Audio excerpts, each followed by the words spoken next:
Quero convidar você a abrir sua Bíblia em Gênesis, capítulo de número 21, a partir do verso de número 22. Nós vamos ler a palavra de Deus, nós vamos dar continuidade à série de pregações intitulada Gênesis e o Teatro da Glória de Deus. Por que esse tema? Por que esse título, né? Esse título reverbera um pouco daquilo que nós cremos, não só a respeito de Gênesis, mas a respeito de toda a Bíblia, que é um livro sobre Deus. E cada passagem, cada perícope, cada versículo, cada capítulo vai revelar mais a respeito do caráter do nosso Deus.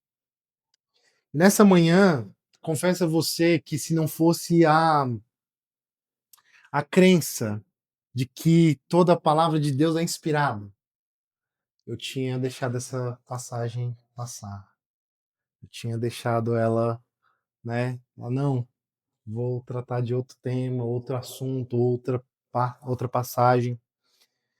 Não que não tenha, e aí é que tá. Não que não tenha nada para que a gente aprenda aqui, vocês vão ver que tem muita coisa.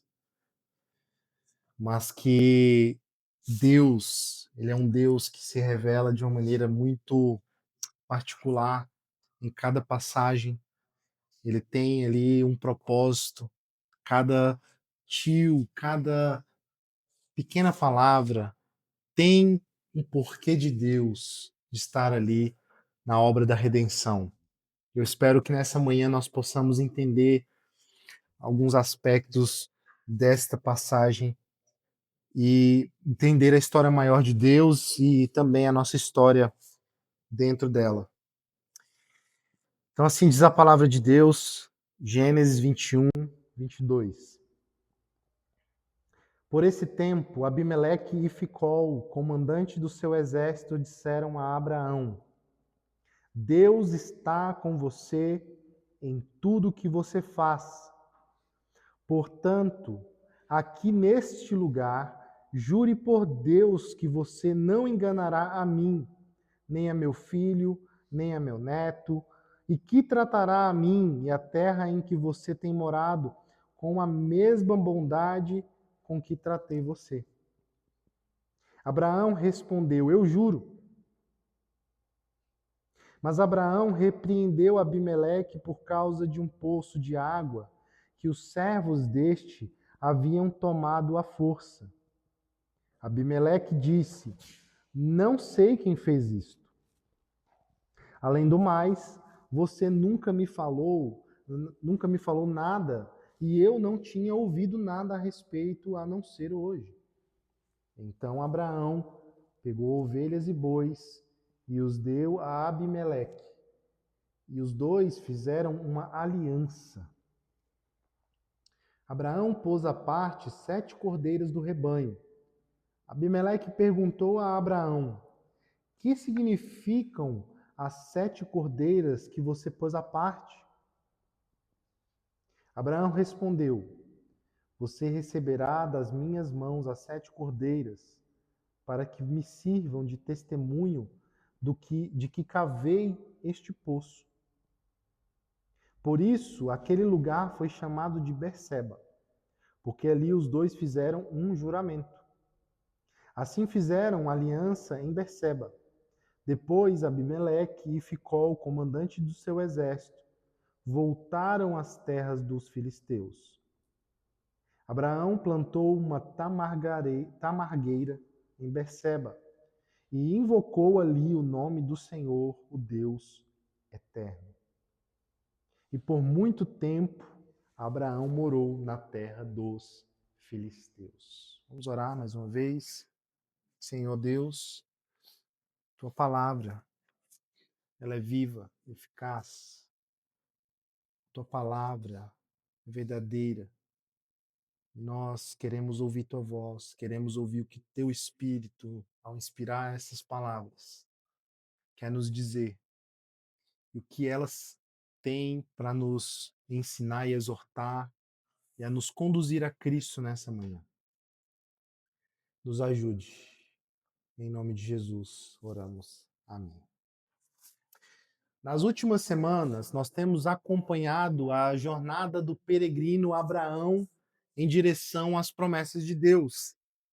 E para entendermos melhor essa passagem que está diante de nós nessa manhã, como nós já temos feito nas outras pregações, nós vamos fazer um breve voo panorâmico aos capítulos anteriores, porque é muito importante essa narrativa de Abraão, que vai do capítulo 12 até o capítulo 25, né? Porque é uma grande parte de Gênesis. E certamente ela tem muita coisa a ensinar e de importância na grande história de Deus. No capítulo 12, né, nós conhecemos a passagem em que Deus chama Abraão, né, da sua terra, de Ur dos Caldeus, para uma terra que ele mostraria. E Deus faz várias promessas nessa passagem de Gênesis 12. Ele faz, por exemplo, ele diz: sai da tua terra para a terra que eu lhe mostrarei. Primeiro, então, ele faz uma promessa a respeito da terra, de uma terra. Depois, ele diz que faria dele uma grande nação, ou seja, uma descendência. E diz, então, também, né, em terceiro lugar, que ele o abençoaria, né? Ou eu abençoarei, no verso 3 do capítulo 12, o abençoarei e engrandecerei o seu nome, seja uma bênção. Abençoarei os que o abençoarem e amaldiçoarei os que o amaldiçoarem. E por meio de você, todos os povos da terra serão abençoados. Então, a terceira coisa que Deus promete a Abraão é bênção, né? E o que fica muito claro no verso 7, onde diz assim: o Senhor apareceu a Abraão e disse: a sua descendência darei esta terra.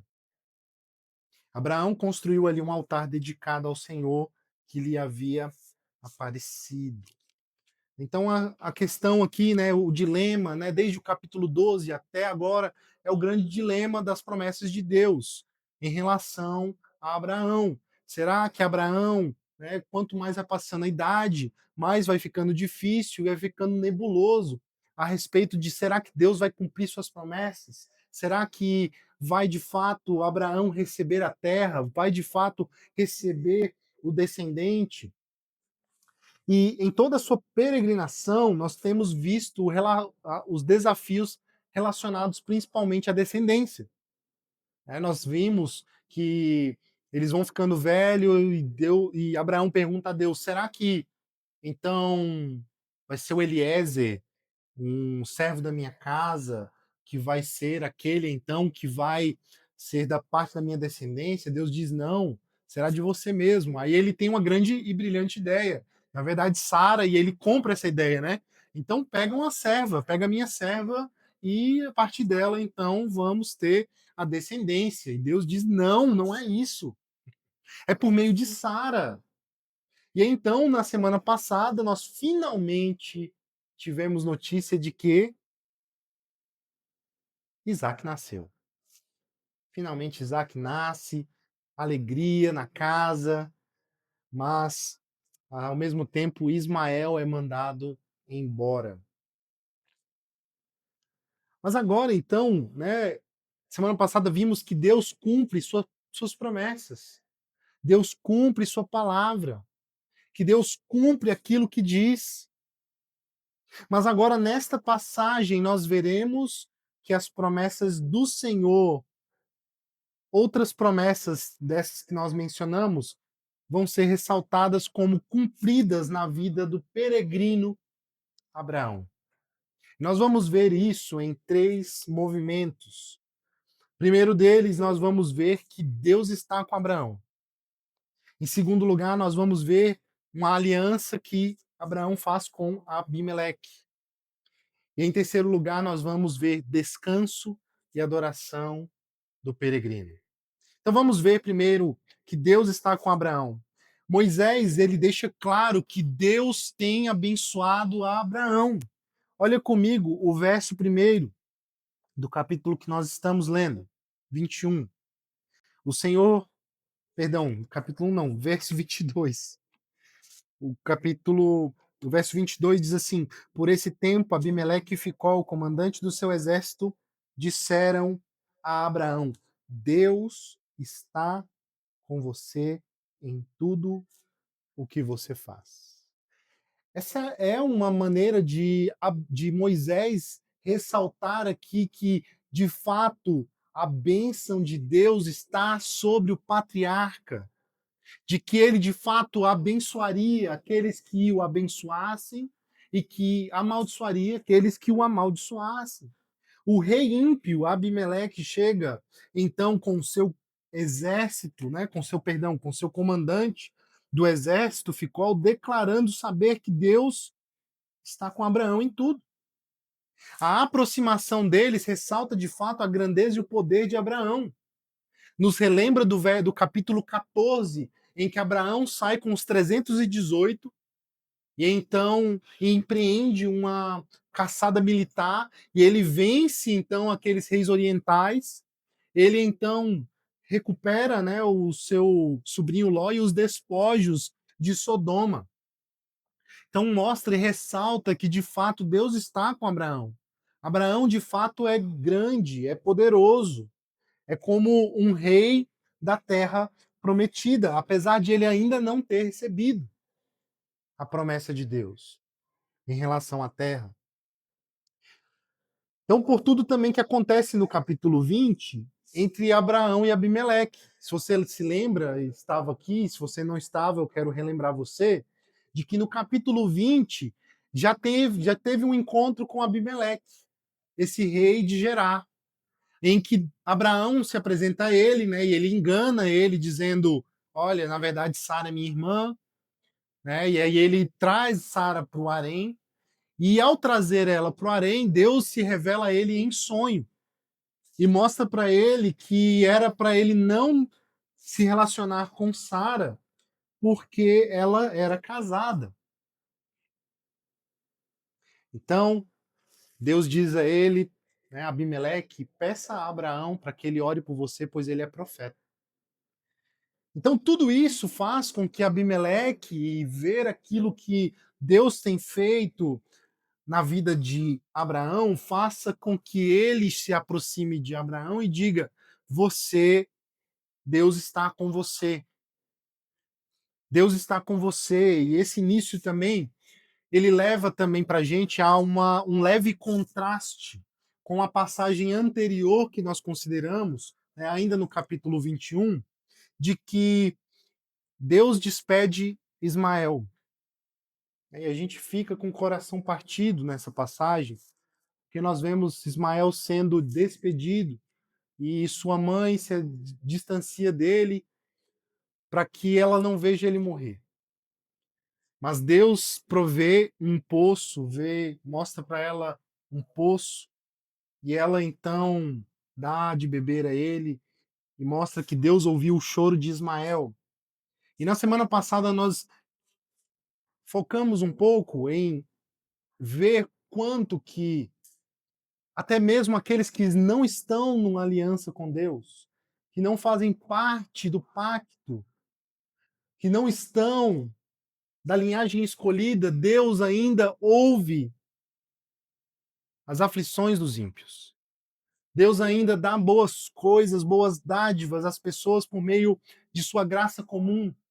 Deus dá chuva, Deus dá sol, Deus dá várias coisas boas em que justos e ímpios desfrutem de maneira bela e de maneira boa. E aqui nós estamos vendo, na verdade, esse pequeno contraste da bênção que Deus tem para aqueles que são eleitos, daqueles que estão em aliança com o Senhor, daqueles que são nascidos de novo, com aqueles que não são. Abraão tem o próprio Deus com ele em tudo o que ele faz. A bênção daqueles que estão no pacto, uma aliança com Jesus, experimentam não somente das bênçãos de Deus, mas experimentam do próprio Deus com eles. A bênção que o cristão tem vai muito além das bênçãos materiais ou qualquer riqueza deste mundo. Nós temos o Criador conosco. Nós temos o Criador como aquele que se relaciona com a gente de modo vivo. E essa é a grande diferença, meus irmãos, daqueles que vão a Deus por para que eles consigam coisas. Tem muitas pessoas, meus irmãos, no nosso tempo, que estão em busca de Deus não porque Deus é belo, não porque Deus é valioso, não porque Deus é precioso, mas porque Deus pode dar aquilo que nós queremos. E no final das contas, Deus não é o tesouro. Deus é um meio para conseguir aquilo que nós tanto queremos.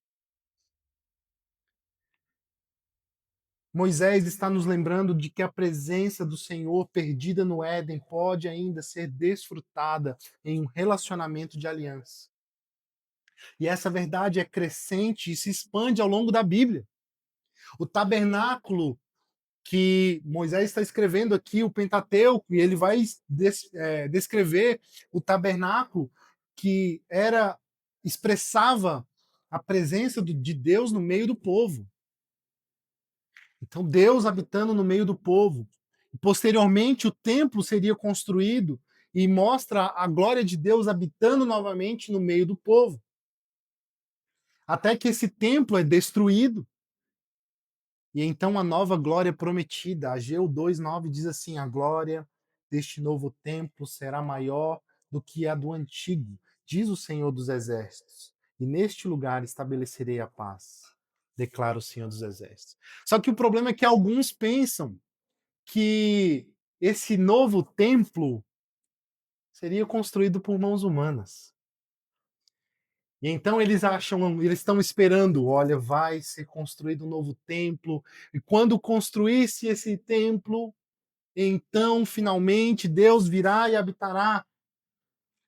E perdem de vista a beleza de quando João escreve no capítulo 1, verso 14 o seguinte: aquele que é a palavra tornou-se carne e viveu entre nós. Vimos a sua glória, a glória como do unigênito, vindo do Pai, cheio de graça e verdade.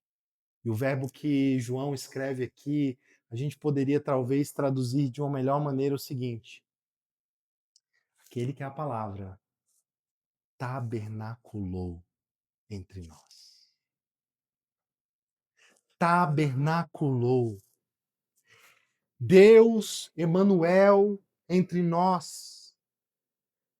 Cristo entre nós. É a esperança da glória. É a glória perdida do Éden. É o relacionamento vivo que nós podemos desfrutar hoje com Cristo Jesus. Mas não acaba aí.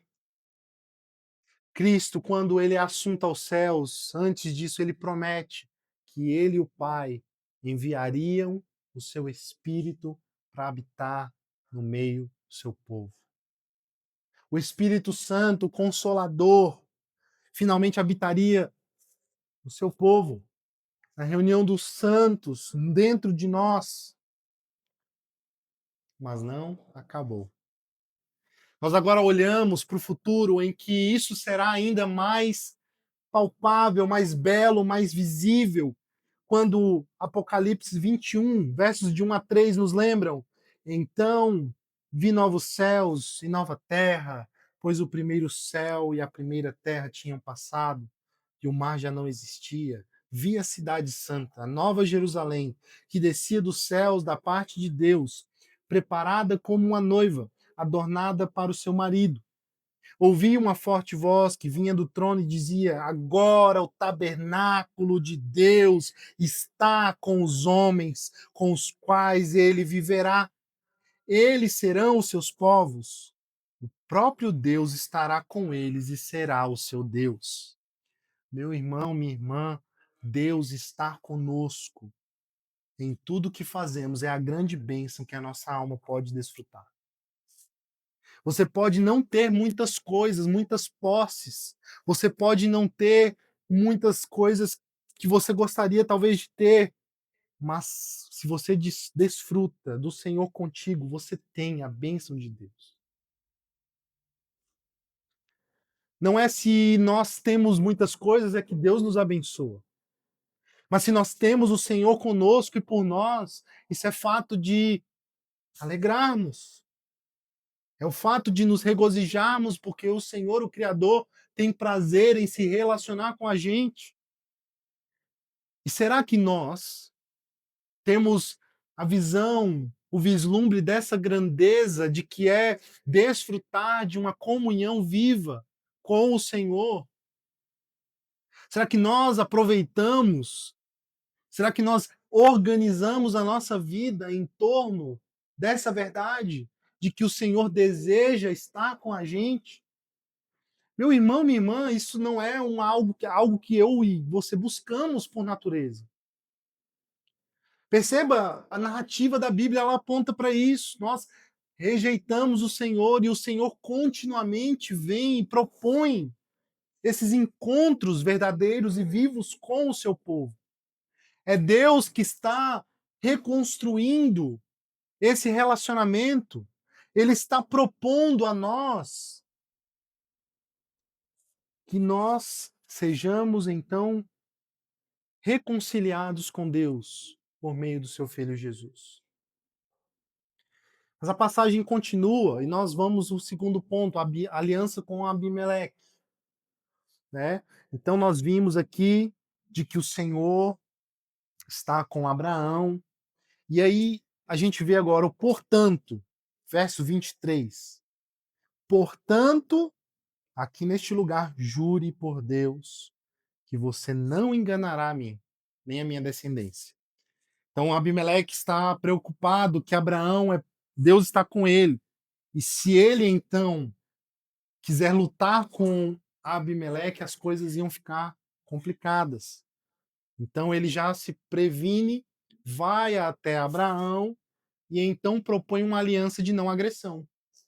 Ele diz: olha, não faça, né, como você já fez comigo, de me enganar, dizendo que sua esposa é sua irmã. Então não me engane, mas jure por Deus de que você não vai me agredir. Então Abimeleque propõe essa aliança e diz: jure que não enganará a mim. Então Abimeleque recorda essa questão. E o que nos surpreende aqui, talvez você tenha sido surpreendido, é de que Abraão diz assim: juro. Ele diz que vai jurar. Ele diz que promete. Ele diz que não vai lutar nem contra ele, nem contra a sua descendência. E aí a pergunta que a gente deve fazer, né? E a gente pode jurar? Porque a gente acabou de ler e a gente fica nessa, né? Não jure. E aí? A gente pode ou não pode jurar? Será que Abraão aqui se envolveu mais uma vez em um pecado que expõe o nosso patriarca aqui em algo que ele não deveria fazer?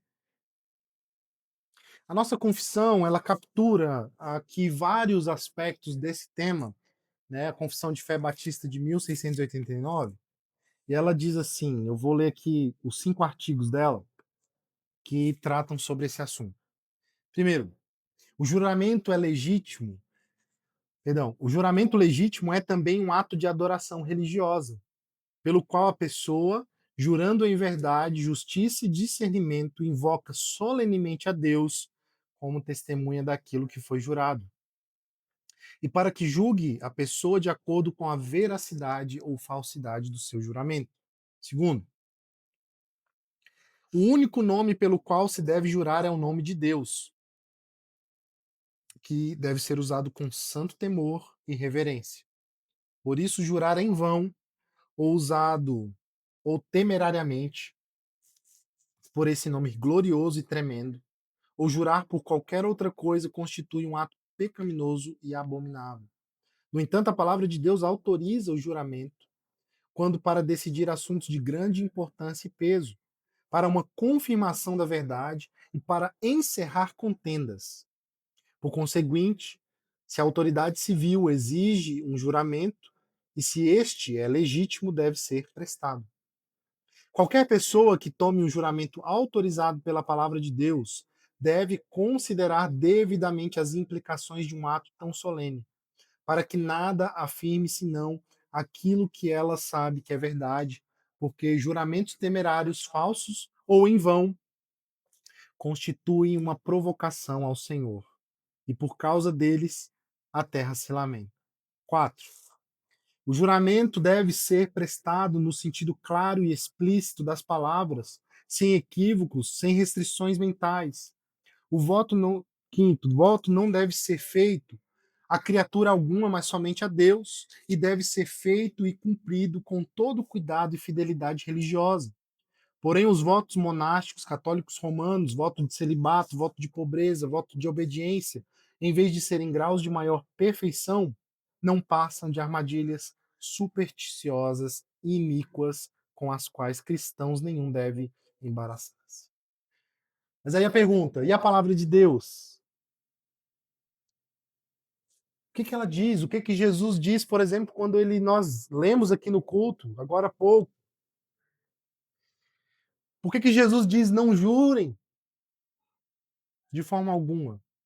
Jesus está combatendo aqui uma visão dos fariseus em que eles diziam assim, eles iam jurar por algo e ao invés de eles, né, jurarem pelo Senhor para cumprir aquilo que eles estavam jurando, eles então falavam assim, eu vou jurar por Jerusalém, né? Porque a intenção deles era, na verdade, de não cumprir o voto que eles estavam fazendo. Eram de fazer falsos votos, falsos juramentos, para que não se cumpra. E aí, por isso que Jesus finaliza no verso 37 dizendo: seja o seu sim, sim, e o seu não, não. Que passar disso procede do maligno. Essa talvez, né, que a gente usa muito. Não sei, talvez. Você vai? Vou, confirmo, mas eu não vou. Eu não tenho assim tanta certeza que eu vou, mas eu digo que eu vou. E aí no final gente, surgiu aqui um imprevisto e tal, mas o nosso sim não é tão sim assim. É disso que Jesus está falando. É disso que os juramentos, a gente não deve fazê-los. É melhor dizer não do que dizer talvez. Ou melhor, é melhor dizer não do que dizer sim querendo dizer não. Né? Tem algumas pessoas que dizem, né, que se alguma coisa não é um sim muito claro, é melhor dizer não. Porque às vezes, meus irmãos, a gente tende a jurar, tende a dizer sim para algumas coisas, porque nós, de novo, tememos aos homens. Porque, de novo, nós não queremos dizer não e as pessoas perguntarem por quê. A gente prefere, talvez, gerar isso, dizer um sim, até que alguma coisa aconteça e a gente fale, muito bem, olha, eu queria muito ir, sabe? Mas sabe como é que é, né? Surgiu um imprevisto. Meus irmãos, isso deve ser levado de maneira muito séria, porque a gente vive num mundo exatamente assim, né? De jeitinhos, e a gente gosta de dar jeito. Não, vai dar certo, eu vou conseguir fazer tudo isso que eu me comprometi. Não vai. A aliança de não agressão, mas ela também é uma aliança de testemunho de que o poço pertence a Abraão. E aí eu vou tratar aqui de maneira muito breve, a respeito de uma aliança que Abraão está fazendo aqui com um descrente. Nós já vimos outras ocasiões em que Deus faz uma aliança com Abraão, nós enxergamos como se era feito uma aliança, né? Então se pegava, aqui está implícito, né, por conta de que Abraão pega alguns animais, né, e dá, e esses animais eles seriam na verdade cortados ao meio. Né? Então, a aliança era feita o seguinte, né? Hoje a gente faz um contrato, ou a gente, né, com o casamento a gente aliança, mas assina também. Mas antes era assim, você pegava uns animais, cortava ele no meio, colocava um de lado do outro, sangue no meio, e as duas pessoas passavam no meio, dizendo o quê? Aconteça comigo aquilo que aconteceu com esses animais se eu quebrar essa aliança. Então Abraão está fazendo uma aliança com um igual, com Abimeleque. E pior, com um descrente. Essa aliança nos mostra que nós podemos nos submeter a uma aliança com pessoas não crentes, mas com algumas qualificações que eu quero fazer aqui nessa manhã. Primeira qualificação que a gente deve ter. Quando se trata de casamento, é muito claro nas escrituras que o casamento deve ser feito no Senhor. 1 Coríntios capítulo 7 nos diz a respeito disso. Um cristão deve buscar casar-se com aquele que ama e teme ao Senhor. Essa instrução, obviamente, é para novos casamentos. Uma vez que a pessoa se torna crente, mas certamente aqueles que se casaram, com que elas se casaram não sendo cristãos, e um dos dois não for crente, devem permanecer casados. Também 1 Coríntios 7 vai dizer isso.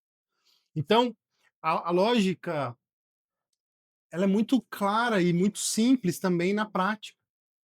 Como que você vai se casar com alguém que não ama aquilo que é mais precioso na tua vida? Como que você vai se casar com alguém, dividir a vida, se tornar um com ele, enquanto a sua vida e a direção, você está indo para uma direção, ele está indo para outra. Como vai ser um domingo na sua casa? Essa é a pergunta que eu faço quando as pessoas pensam nisso. Como que vai ser um domingo? Você vai ser você sozinho? Quando os filhos nascerem, como vai ser? Mas a segunda coisa que a gente deve considerar é que todos nós fazemos negócio com crentes e com descrentes. Isso não deve ser um problema por si. Né? A gente compra no mercado não é só de crente. E isso é ok. A gente faz acordos com pessoas não crentes. Né? A gente contrata internet, faz contrato. A gente faz isso e aquilo, né? Contrato de trabalho, etc. Mas agora aqui é o seguinte, um alerta, que é a terceira possibilidade aqui, as qualificações. Sociedades de negócio são possíveis, mas precisam de alguns cuidados. Primeiro, deixe claro, delinee muito bem os seus princípios e a sua fé. Não negocie sua ética, sua fé de algo, né, que seja nebuloso, seja turvo. Esteja pronto a romper uma vez que fique claro os jeitinhos, o comprometimento dos princípios bíblicos. E em terceiro lugar, considere o risco disso. Né? Se tudo isso, né, você sabe que a pessoa talvez não, ela vai dar um jeito de burlar, de fazer alguma coisa errada.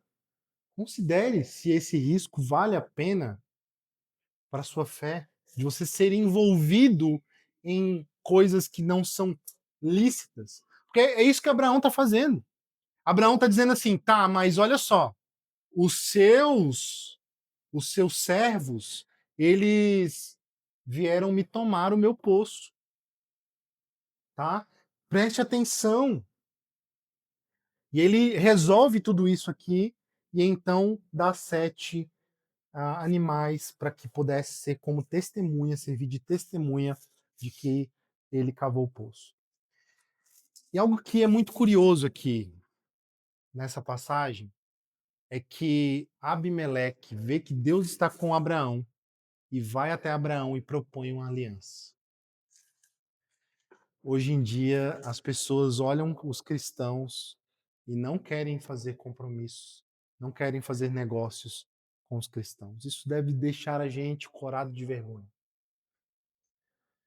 Deve deixar a gente corado de vergonha de que a gente não tem mais a credibilidade de que anos passados.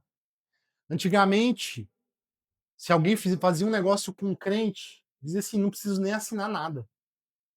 Sabe? A palavra dele, né, no fio do bigode, era aquilo e pronto, acabou. Mesmo no prejuízo, a pessoa falava, eu vou manter a minha palavra. Mas hoje é crente, vixe, vou ter que passar no cartório, vou ter que fazer mais algumas coisas, outras, né, exigências. Meus irmãos, isso é terrível. E por último aqui eu digo o ponto, né, já caminhando para o fim. Nós olhamos e vemos Abraão em um descanso e adoração. Olha comigo os versos de número 33. Abraão plantou uma tamargueira em Berseba e invocou ali o nome do Senhor, El Olam, o Deus eterno. E por muito tempo Abraão morou na terra dos filisteus. Duas coisas. A primeira delas aqui é que mesmo com todo o poder, com toda a bênção que Abraão tinha recebido de Deus, Abraão permanece um peregrino. Ele não recebeu a terra e não receberá.